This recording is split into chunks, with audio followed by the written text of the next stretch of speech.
Bismillahirrahmanirrahim. Dear students, welcome to Operator Overloading. कल हमने कुछ इब्तदाई बातें ऑपरेटर ओवरलोडिंग के बारे में डिस्कस की और इस बात का अहाता किया कि कौन कौन से ऑपरेटर्स को ओवरलोड किया जा सकता है और उनको एज मेंबर फंक्शंस कैसे ओवरलोड करते हैं और एज नॉन मेंबर फंक्शंस कैसे ओवरलोड करते हैं, और अगर हमारा कोई रिज़ल्ट आर वैल्यूड हो तो फिर कैसे हम उसको टैकल करेंगे, और अगर वो एल वैल्यूड एक्सप्रेशन हो तो फिर कैसे टैकल करेंगे। आज इसी बात को आगे बढ़ाते हुए हम इंशाल्लाह गाइडलाइंस जो हैं ऑपरेटर ओवरलोडिंग से मुतल्लिक उनको देखते हैं, जिनको हमें मद्देनज़र रखना है जब हमने कोई क्लास स्ट्रक्चर बनाया है या कोई हम सिस्टम डेवलप कर रहे हैं। वहाँ पर हमें क्लासेस बनाते हुए ऑपरेटर ओवरलोडिंग की ज़रूरत पड़ी है, तो कौन कौन सी चीज़ें हमें मद्देनज़र रखना है ऑपरेटर ओवरलोडिंग करते वक्त। सबसे पहले डियर स्टूडेंट्स, हमें इस बात की डिटर्मिनेशन करना बहुत ज़रूरी है कि क्या हमारी क्लास में ऐसे ऑपरेशंस मौजूद हैं जिनको हम ऑपरेटर ओवरलोडिंग के ज़रिए ही इम्प्लीमेंट करना चाहते हैं, क्योंकि ऐसा भी हो सकता है कि हमारे पास ऐसे ऑपरेशंस मौजूद हों जिनके लिए ऑपरेटर ओवरलोडिंग की ज़रूरत न पड़े बल्कि सिर्फ मेंबर फंक्शन से ही काम चल जाए।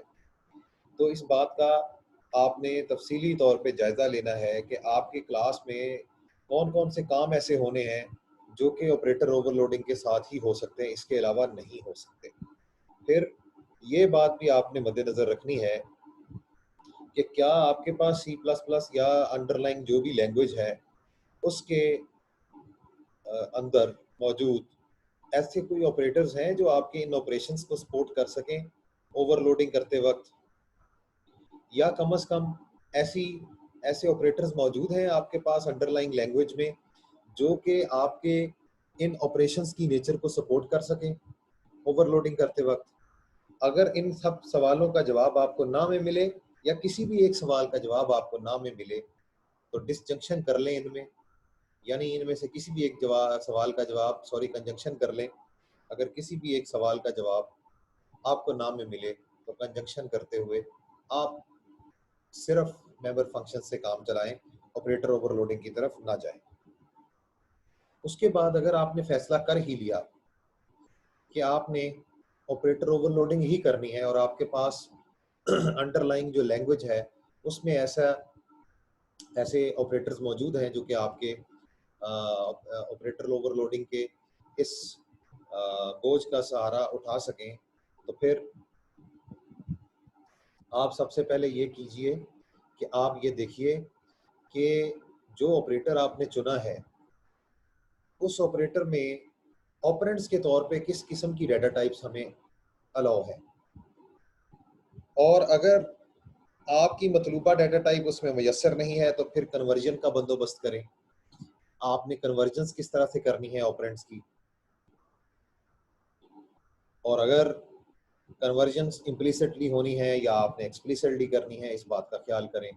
फिर ये भी देखें कि क्या ये जो हमारा ऑपरेटर है ये ऑपरेट करते वक्त ऑपरेंड्स को मॉडिफाई तो नहीं करता, ये बात जो है इसका भी जवाब ढूंढें। फिर ये इस सवाल का जवाब ज़रूर ढूंढें कि रेजिडुअल वैल्यू के तौर पे ये ऑपरेटर कौन सी वैल्यू किस डाटा टाइप में रिटर्न करता है। फिर ये भी देखें कि अगर उसने कोई रेजिडुअल वैल्यू रिटर्न की है तो क्या वो आर वैल्यूड है या एल वैल्यूड है। यानी अगर आर वैल्यूड है तो ऑब्जेक्ट रिटर्न होगा, वो बाय वैल्यू रिटर्न होगा, और अगर नॉन मॉडिफाइएबल एल वैल्यू है तो एक कांस्टेंट रेफरेंस किसी ऑब्जेक्ट की तरफ रिटर्न होगा, और अगर वो मॉडिफाइएबल एल वैल्यू है तो फिर कांस्टेंट नहीं, सादा रेफरेंस किसी ऑब्जेक्ट की तरफ रिटर्न होगा। अगर हमारे पास पहला ऑपरेंड जो है ये किसी क्लास का ऑब्जेक्ट नहीं है, किसी भी ऑपरेटर को इस्तेमाल करते वक्त मिसाल के तौर पे प्लस ऑपरेटर है, तो उसको फिर एक फ्रेंड फंक्शन के तौर पे और नॉन मेंबर फंक्शन के तौर पे ओवरलोड कीजिए।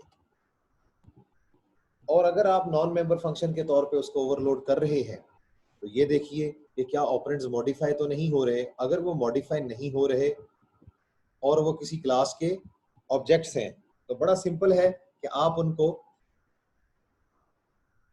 बतौर कांस्टेंट रेफरेंसेस जो है उनको बतौर कांस्टेंट रेफरेंसेस आर्गुमेंट्स के तौर पे ले लें ताकि वो मॉडिफाई ही ना हो सके। और अगर हमारा पहला ऑपरेंड जो है हमेशा किसी भी क्लास का ऑब्जेक्ट होगा, जैसे कंपाउंड असाइनमेंट ऑपरेटर की सूरत में है, तो फिर उसको मस्ट है कि आप उसको एक मेंबर फंक्शन के तौर पे ओवरलोड करें। और जब आप उसको मेंबर फंक्शन के तौर पे ओवरलोड कर रहे हैं तो फिर इस बात का ख्याल जरूर रखें कि क्या वो हमारे करंट ऑब्जेक्ट को मॉडिफाई तो नहीं कर रहा, यानी हमारे जो डाटा मेंबर्स हैं क्या वो मॉडिफाई तो नहीं हो रहे। तो अगर वो मॉडिफाई नहीं कर रहा तो बड़ा सिंपल है कि उसको भी कॉन्स्ट मेंबर के तौर पे ओवरलोड करें ताकि वो उसमें कोई गुंजाइश ही ना रह जाए उसके मॉडिफाई होने की। फिर हमें ये भी देखना होता है कि अगर हमारे ऑपरेटर का रिजल्ट जो है वो एल वैल्यूड एक्सप्रेशन है, एल वैल्यूड एक्सप्रेशन की सूरत में हमारी जो रिटर्न टाइप होगी वो किसी भी ऑब्जेक्ट का रेफरेंस होगा। मिसाल के तौर पे जो हमारा कंपाउंड असाइनमेंट ऑपरेटर है, यानी सब्ट्रैक्शन ऑपरेटर की सूरत में, तो माइनस इक्वल टू इसकी सूरत में हमारा पक्की बात है कि हमारा जो रिजल्ट होगा वो एल वैल्यूड एक्सप्रेशन ही होगा और ये किसी भी ऑब्जेक्ट का रेफरेंस ही रिटर्न करेगा। और अगर हमारा ऑपरेटर जो है उसका जो रिजल्ट है वो आर वैल्यूड एक्सप्रेशन है, तो उसमें हमें इस बात का ख्याल रखना है कि हमें उसकी रिटर्न टाइप जो है वो बाय रेफरेंस जो है हम उसको किसी तरह से रिटर्न कर सकें अगर मुमकिन हो। लेकिन अमूमन यही होता है कि हम उसको बाय वैल्यू रिटर्न करने की कोशिश करते हैं। तो जैसे ही हम उसको बाय वैल्यू रिटर्न करने की कोशिश करते हैं तो यहाँ पर फिर ये कॉपी कंस्ट्रक्टर जो है वो इन्वॉल्व हो जाता है जो कि हमारे ऑब्जेक्ट्स को की स्टेट को कॉपी करता है।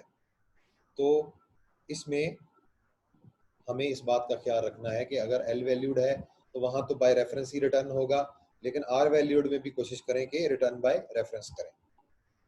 मिसाल के तौर पे हम ये देख लेते हैं कि हम नेगेटिव जो ऑपरेटर है हमारा माइनस का, इसको अगर ओवरलोड कर रहे हैं तो ये आप देख रहे हैं कि एज अ मेंबर फंक्शन अगर हमने इसको ओवरलोड किया है तो कैसे किया है कि इसमें हमारे पास क्लास अंडरस्कोर नेम है, ऑपरेटर माइनस है, और उसके बाद आगे हमने जो हमारा ऑपरेंड है उसको चूंकि वो मॉडिफाई नहीं करता तो यहाँ पर उसको कॉन्स्ट रखा है हमने। इसी तरह से नीचे देखें एज अ नॉन मेंबर अगर उसको हम करें तो फिर हमारे पास operator minus const class name and operator operand two. तो इसमें आप देखें कि हमारे पास पहला ऑपरेंड भी मॉडिफाई नहीं हो रहा और सेकंड ऑपरेंड भी मॉडिफाई नहीं हो रहा, दोनों को हमने कॉन्स्ट ही यहाँ पर डिक्लेयर किया है। और ये दोनों आपने मिसालें देख ली आपने स्क्रीन पे कि हमारे पास जो अगर मेंबर फंक्शन के तौर पे हम उसको इम्प्लीमेंट कर रहे हैं तो उसमें भी हम कॉन्स्ट का जो कीवर्ड है वो यूज कर रहे हैं ताकि ऑपरेंड्स को मॉडिफिकेशन की कोई गुंजाइश न रह जाए। और इसी तरह अगर हम उनको नॉन मेंबर के तौर पे इम्प्लीमेंट कर रहे हैं वहां भी हम कॉन्स्ट का कीवर्ड यूज कर रहे हैं ताकि ऑपरेंड्स की मॉडिफिकेशन की कोई गुंजाइश बाकी ना बचे। इसके बाद मेमोरी के हवाले से और टाइम के हवाले से यानी एफिशिएंसी के हवाले से कुछ कंसिडरेशंस हैं ऑपरेटर ओवरलोडिंग करते वक्त जो बहुत इंपॉर्टेंट है, वो मैं चाहूंगा कि उस पर भी चंद बातें आपसे करूं, शेयर करूं। ये याद रखें कि जब भी हम आर्गुमेंट्स को बाय वैल्यू रिटर्न करते हैं तो उस वक्त क्या होता है, बाय वैल्यू रिटर्न करते वक्त हमारा चूंकि कॉपी कंस्ट्रक्टर वगैरह इन्वॉल्व हो जाता है बीच में, तो उस वक्त कुछ इम्प्लिसिट किस्म की टाइप कन्वर्जन्स भी हो रही होती हैं। और चूंकि इम्प्लिसिट किस्म की टाइप कन्वर्जन्स कंपाइलर कर रहा है हमारे लिए, तो टेम्परेरी ऑब्जेक्ट्स का बनना जो है ये एक लाजमी बात है। तो इसको भी आपने ज़हन में रखना है। और जब भी किसी ऑपरेटर जो है उसने अपने ऑपरेंड्स को एवेलुएट करना है तो आर वैल्यू जो है वो अक्सर क्रिएट होती है जिसको के स्टैक वगैरह में हम रखते हैं। ये आर वैल्यू टेम्परेरी होती है जो उसके स्टैक पर क्रिएट होती है। स्टैक पर उसको इसलिए क्रिएट किया जाता है कि लार्जर एक्सप्रेशन में अगर हमारा वो ऑपरेटर यूज हुआ है तो उसकी जो वैल्यू है, रेजिडुअल वैल्यू है, उसको फिर उसी लार्जर एक्सप्रेशन में दोबारा इस्तेमाल भी किया जाना है।